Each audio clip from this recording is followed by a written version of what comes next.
भी करीब 55-60 बच्चे को आज जो बच्चे गरीब हैं, अनाथ हैं, उस तरह के बच्चे को मदरसा में लाया गया है। कौन कह सकता है कि मदरसे के बच्चे आगे नहीं पढ़ रहे हैं? उठा के इतिहास देखेंगे, मदरसे के बच्चे भी ऊंची से ऊंची तालीम हासिल करके अच्छे समझे पोस्ट पर समझे फैज़याब हो रहे हैं। अस्सलाम वालेकुम, आप देखना शुरू किए कोसी लाइव और मैं अभी मौजूद हूँ सुपौल जिला के बसंतपुर प्रखंड के बीरपुर नगर पंचायत के वार्ड नंबर 8 में। मैं बता दूँ आप लोगों को कि शिक्षा को लेकर के आजकल हर कोई जागरूक होता हुआ दिख रहा है। जिसका माँ बाप है उसका बच्चा तो शिक्षा हासिल कर ही लेता है, और अगर हम बात करें उन बच्चों का जिसके सर से उनके माता पिता का साया हट गया हो, तो वो बच्चे शिक्षा क्या कोई अच्छे जगह पहुंचना भी उनके लिए मुश्किल का सामना होना पड़ता है। लेकिन आज बीरपुर के अंतर्गत राहत इंडिया फाउंडेशन वो करके दिखाया है जो अगर हर कोई आगे बढ़ कर के हिस्सा ले और करना चाहे तो जिस प्रकार से माता पिता है या जो गार्जियन है जिनका बच्चा अच्छे स्कूल में अच्छे जगह शिक्षा हासिल करते हैं, वैसे बच्चे भी शिक्षा हासिल कर सकते हैं। मैं बात कर रहा हूं कि अभी बीरपुर में एक इदारा चल रहा है दारुल उलूम के नाम से, जहां पे कुछ अनाथ और असहाय परिवार के बच्चे हैं जो वहां पे शिक्षा हासिल करने के लिए आए हुए हैं। उम्मीद ये है कि उनमें जो है बच्चों को फ्री में शिक्षा तो मिल जाता है, रहने और खाने की व्यवस्था फ्री में हो जाती है, लेकिन उन्हें जो सामग्री चाहिए, उन्हें जो किताब चाहिए, कॉपी चाहिए, पेंसिल चाहिए, इससे वो मरहूम रह जाता है बच्चे। लेकिन अगर इसे उन चीज़ों का सहयोग मिल जाए, वो चीज़ उसको मिल जाए, तो ये बच्चे को शिक्षा भी मिल सकता है अच्छा खासा। उसी को देने के लिए, उसी को आगे बढ़ाने के लिए आज बीरपुर में एक जो NGO राहत इंडिया फाउंडेशन के नाम से चल रहा है वो आगे बढ़ा है, और वहाँ पे यतीम और जो असहयोग बच्चे हैं वैसे बच्चों को आज राहत इंडिया फाउंडेशन के द्वारा कॉपी, किताब, पेंसिल, कुछ हिंदी इंग्लिश के किताब भी दे करके उनको सम्मानित किए हैं। इसलिए कि बहुत सारे लोगों के जहन में ये हो गया है कि मदरारिस में जो है सिर्फ उर्दू की तालीम दी जाती है, अरबी की तालीम दी जाती है, ना कि दुनियावी तालीम दी जाती है। लेकिन आज राहत इंडिया फाउंडेशन वो करके दिखा रहा है जो हर किसी को मालूम होना चाहिए कि एक मदारिस में भी इंग्लिश और दुनियावी तालीम भी दी जाती है। मैं यहाँ पे अभी मौजूद है राहत इंडिया फाउंडेशन के संरक्षण साहब हैं। मान ले हम एक मंजर इमाम साहब फाउंडर है, लेकिन उनके वालिद साहब हैं। मैं इनसे जानने का प्रयास करूंगा कि ये जो अभी यतीम बच्चों को कॉपी दिए हुए हैं, इस पे इनका क्या मकसद है, क्या कुछ संदेश देना चाहते हैं यहाँ के समाज के लोगों को। जी अस्सलाम वालेकुम। सलाम। अल्लाह का शुक्र है, ये सब जो है हमारे बाल बच्चे का मेहरबानी है। ये सब करे, अल्लाह को बढ़ाते जाए। क्या नाम हुआ आपका? मोहम्मद मुस्तफा। तो प्रकार से हमारे साथ यहाँ मौजूद है अभी आलमगीर साहब, प्रोफेसर आलमगीर साहब, जो समाज सेवी में सबसे आगे हैं, समझ गए। और इन्हें जब भी राहत इंडिया फाउंडेशन को ज़रूरत पड़ा इनका, और ये इनको बुलाया गया, मैं जब भी आया हूँ इनके किसी भी कार्यक्रम में तो इनको यहाँ पे मैं मौजूद पाया हूँ। इनसे जानने का प्रयास करूँगा कि राहत इंडिया फाउंडेशन मैं लगातार देख रहा हूँ कि गरीब मजदूर कमज़ोर लोगों का सहयोग करते हुए आ रहा है, लेकिन उसी क्रम में आज जो है गरीब बच्चों को किताब और कॉपी दे करके सहयोग कर रहे हैं। इस पे क्या कुछ कहना चाहेंगे सर? जी अस्सलाम वालेकुम। वालेकुम सलाम वरहमतुल्लाह वबरकातुहू। ये राहत इंडिया फाउंडेशन जो मंजर साहब चला रहे हैं ये काबिल तारीफ़ है, बहुत अच्छी बात है। इससे पहले भी बहुत सारा प्रोग्राम हुआ है, रमज़ान के मौके पर भी प्रोग्राम हुआ था। बहुत सारे गरीब, अनाथ, बेवा को भी ईद के मौके से जो भी हुआ राहत इंडिया फाउंडेशन की तरफ से जो है प्रोग्राम चला करके दिया गया, और हम लोग इनकी हिम्मत भी अफजाई कर रहे हैं कि आगे भी अच्छा प्रोग्राम चलता रहे। मंजर साहब इस तरह का प्रोग्राम, हम लोग भी सहयोगी हैं, सहयोग करते रहेंगे इंशाल्लाह। और आज जो प्रोग्राम चलाया गया है इसमें जितने भी करीब 55-60 बच्चे को आज जो बच्चे गरीब हैं, अनाथ हैं, उस तरह के बच्चे को मदरसा में लाया गया है। उस मदरसा में चंदा से, हमारे और आपके चंदा से जो बच्चे की तालीम होती है, पढ़ाई होती है, ताकि ये बच्चे पढ़ करके अपने समाज में एक अच्छे वजूद लेकर के आए, एक माशरे को एक अच्छी जगह मुकाम बना सकें और दे सकें। तो उस मौके पर जो गरीब बच्चे सब हैं उन लोगों के लिए राहत इंडिया फाउंडेशन की तरफ से इसमें कॉपी है, कलम है, किताब है, वगैरह वगैरह दिया जाता है, ताकि इस बच्चों की हिम्मत अफजाई हो, पढ़ें लिखें और अच्छा बने। और मैं अल्लाह से मैं दुआ करता हूँ कि मदरसे के बच्चे भी दुनिया के पैरेलल से चलें, डॉक्टर बने, इंजीनियर बने, दीनी तालीम दुनियावी तालीम दोनों लेकर चलें, तो इस अब माशरे में एक अच्छा बैलेंस बना रहेगा और इंशाअल्लाह देश की तरक्की होगी। खुदा हाफिज़। क्या नाम हुआ आपका? प्रोफेसर मोहम्मद आलमगीर, मिलत कॉलेज बीरपुर। शुक्रिया। फिर अभी यहाँ हम बात करेंगे डॉक्टर वहाब साहब से, जो काफ़ी संस्था से जुड़े हुए हैं और ये समाज सेवी भी हैं और प्रोफेसर भी हैं। तो मैं इनसे जानने का प्रयास करूंगा कि राहत इंडिया फाउंडेशन जो आज जो काम किए हैं, इससे समाज में क्या संदेश जाने वाला है सर? आपके चैनल को खैर मुकद्दम कर रहा हूँ, और आपने जिस तरह प्रोग्राम में शामिल हुए हैं, राहत इंडिया फाउंडेशन के द्वारा इस तरह जो जन कल्याणकारी योजनाएं चली जा रही है, इससे समाज के कमज़ोर तबके के जो बच्चे हैं उनको सहयोग मिलेगी और हिम्मत मिलेगी। गार्जियन को अगर किसी संस्था की तरफ से उनके बच्चे के पढ़ाई लिखाई संबंधित किसी तरह के सामग्री या सहयोग मिलती है, तो गार्जियन को भी हिम्मत आगे बढ़ता है कि भाई कहीं ना कहीं से मेरे इस बच्चों को मदद मिल रही है। और जिस इदारे के बच्चे हैं, और हम लोग ये कोशिश करेंगे उस इदारे के ज़रिए उनके यहाँ पढ़ने तालीम हासिल करने वाले जो भी बच्चे हैं, उन बच्चे को एज ए पॉसिबल जहाँ तक राहत इंडिया फाउंडेशन की तरफ से मदद दी जाएगी, ताकि बच्चे की पढ़ाई लिखाई कंटिन्यू जारी रहे।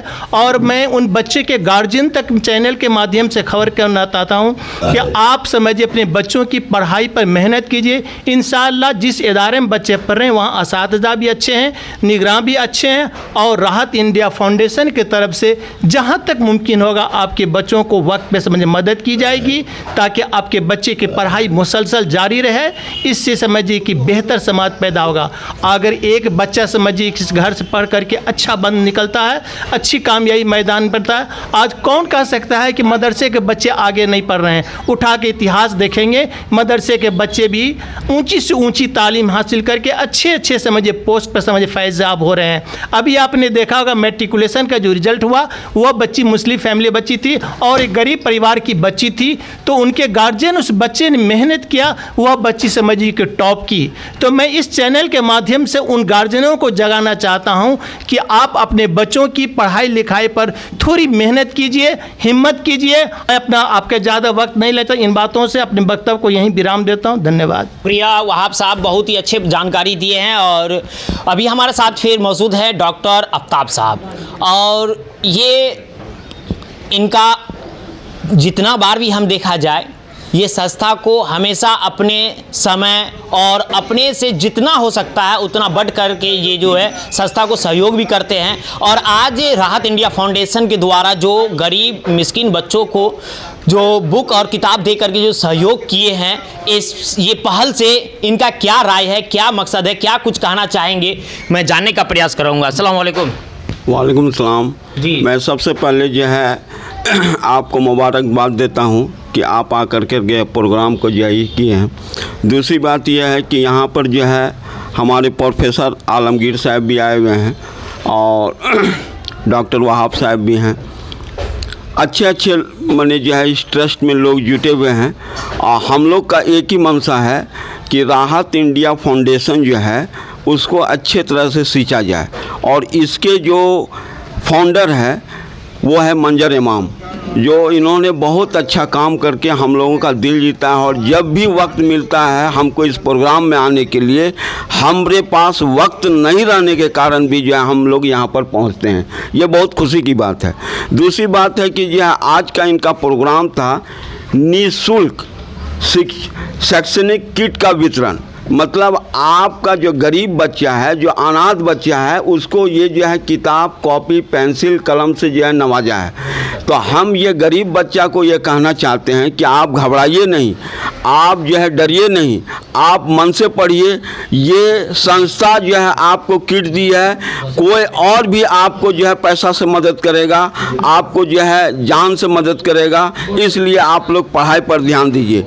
और एक बात लास्ट में हम ये कहना चाहते हैं कि जो फाउंडर है वो काबिल तारीफ़ है, मैं उसको जितना भी शुक्रिया करूँ वो कम है। बहुत बहुत शुक्रिया आपका। और अभी हमारे साथ संस्था के फाउंडर्स हैं, लेकिन मैं इनके पास बाद में जाऊंगा क्योंकि ये तो खुद फाउंडर है ही और ये ऐसे जो है पहचान के मोहताज नहीं है। लेकिन मैं जो इदारा के बच्चों को सहयोग किया गया है वो इदारा का दर्रे साहब हैं, मैं उनसे जानने का प्रयास करूंगा कि आज जो आपके संस्था के बच्चों को राहत इंडिया फाउंडेशन के द्वारा सहयोग किया गया है, इससे आप क्या कुछ कहेंगे। अस्सलाम वालेकुम। वालेकुम अस्सलाम वरहमतुल्लाहि वबरकातुहू। सबसे पहले तो मैं कोसी लैब को खैर मकदम करता हूँ। उसके बाद मैं राहत इंडिया फाउंडेशन जो मंजर इमाम साहब चला रहे हैं, मैं इनका बहुत ही तहे दिल से शुक्रिया अदा करता हूँ कि उन्होंने मदरसा दारुल उलूम बीरपुर के बच्चों में किताब कॉपी कलम से बच्चों का हौसला अफजाई किया ताकि बच्चे पढ़ने में और आगे बढ़ सके। मैं एक बात बता दूं कि ये मदरसा दारुल उलूम बीरपुर ये एक कदीम इदारा है और इस इदारे के अंदर इससे पहले भी बहुत सारे तालिब इल्म पढ़कर पूरे क्या कहते हैं समाज के अंदर, पूरी दुनिया के अंदर अपना नाम रोशन कर रहे हैं। मैं बता दूं कि ये इदारा काफ़ी दिनों से कभी उरूज के ऊपर, कभी ज़वाल के ऊपर इसी तरीके से ये सिलसिला चलता आ रहा, लेकिन तकरीबन 2-2.5 साल से ये इदारा फिर से तरक्की की तरफ गया है। तो मैं जानता हूँ कि यहाँ के लोगों की बहुत बड़ी कुर्बानी है, मेहनत है कि जो हमें सपोर्ट करके इस इदारे को तरक्की की तरफ बढ़ाया। मैं चाहता हूँ कि इस इदारे की तरफ अगर हम निगाह रखें और इस इदारे की तरफ अगर हम अपना नज़रिया को आगे चलकर क्या कहते हैं मदरसे के अंदर जाकर बच्चों का हाल ख़बर लेते रहें, तालीम के बारे में पूछते रहें, कैसी पढ़ाई होती है। जब तक हम इदारे के अंदर नहीं जाएंगे तब तक हम वहाँ से हाल ख़बर नहीं पूछेंगे, तब तक हमें पता कैसे लगेगा कि इस इदारे के अंदर क्या होता है। तो मैं चाहता हूँ कि बीरपुर के बाशिंदगान से दरख्वास्त करना चाहता हूँ कि आप ये मदरसा दारुल उलूम बीरपुर ये आपका महबूब अपना इदारा है, इस इदारे के अंदर आकर आप बैठकर इस इदारे को तरक्की की राह पर ला सकते हैं। जज़ाकुमुल्लाहु खैरन व अहसनुल जज़ा। बहुत बहुत शुक्रिया। अभी हम डायरेक्ट चलेंगे इस संस्था का, जो राहत इंडिया फाउंडेशन की संस्था का संस्थापक है, लेकिन मेन जो संस्थापक है फरत नाज जी, वो यहाँ उपस्थित नहीं है। इसके लिए हमें काफ़ी खेद है क्योंकि अगर वो रहती तो उम्मीद है कि कुछ और जो है बच्चों को सहयोग मिल सकता था। लेकिन अभी हमारे साथ मंजर इमाम साहब है, मैं उनसे भी जानने का प्रयास करूंगा कि लगातार जो है आपका फाउंडेशन गरीबों के सहयोग के लिए आगे बढ़ करके आ रहा है और आज जो बच्चों को किताब और कॉपी से जो आपने सहयोग किए हैं, ये आप क्या संदेश जो है बीरपुर वासी या आप इन नज़दीकी लोगों को देना चाहेंगे। जी अस्सलाम वालेकुम। वालेकुम सलाम व रहमतुल्लाह। जी सबसे पहले तो मैं कोसी लाइव के सभी दर्शकों को, व्यूअर्स को धन्यवाद देता हूं और आपको भी खास करके धन्यवाद देता हूं कि आपने हमारी जो ये छोटा सा कार्यक्रम था उसको कवर अप दिया है ताकि ये ज़्यादा से ज़्यादा लोगों तक पहुंच सके। आज का जो ये प्रोग्राम है राहत इंडिया फाउंडेशन के द्वारा शिक्षा सहयोग अभियान के तहत हम लोगों ने मदरसा के गरीब, यतीम और बेसहारा बच्चों को जो है शैक्षिक किट मुहैया कराया है, जिसमें उन्हें हिंदी, अंग्रेजी का किताब और कॉपी और रबर, कटर, पेंसिल और अन्य शिक्षण सामग्री के साथ एक बिस्किट, उन्हें खाने के लिए एक बिस्किट भी मुहैया कराया है। और हम ख़ास करके बहुत शुक्रगुजार हैं जनाब आलमगीर साहब का, जनाब डॉक्टर वहाब साहब का और जो भी हमारे इस संस्था से जुड़े हुए जिनके मार्गदर्शन से, जिनके सहयोग से हम लोग काम कर रहे हैं, उनका बहुत बहुत शुक्रगुजार है कि जब भी हम लोग इस तरह के कोई कार्यक्रम को तय करते हैं, बैठ के बात करते हैं, बैठक करते हैं, मशवरा करते हैं, इन लोगों का बहुत अच्छा मार्गदर्शन मिलता है, बहुत अच्छा सहयोग मिलता है। उसी के बदौलत आज राहत इंडिया फाउंडेशन ये कार्यक्रम करने को के लिए जो है सफल हुई है। आपने एक प्रश्न उठाया कि फरत नाज जी कुछ शारीरिक परेशानियों के कारण फरहत नाथ जी हमारे बीच अभी कुछ महीने उपस्थित नहीं हो पाएंगे, लेकिन उन्होंने बच्चों को बहुत सारा प्यार भेजा है और बच्चों को अपना संदेश दिया है कि मदरसे के बच्चे भी इस तरह से हिंदी, इंग्लिश और जो है मैथ में ये संदेश दिया है मदरसों के बच्चों को कि आप जो है उर्दू अरबी के साथ साथ हिंदी, अंग्रेजी और मैथ की भी तालीम अच्छे से लीजिए और आगे बढ़िए। आपके उज्जवल भविष्य के लिए हम लोग दुआ और कामना करते हैं। शुक्रिया। आप देख रहे थे कोसी लाइव और मैं लगातार आपके आसपास की सारी जानकारी आप तक पहुंचाने का प्रयास करता रहूंगा। तो आप कोसी लाइव से जुड़ जाए, कोसी लाइव को फॉलो कर लें। शुक्रिया।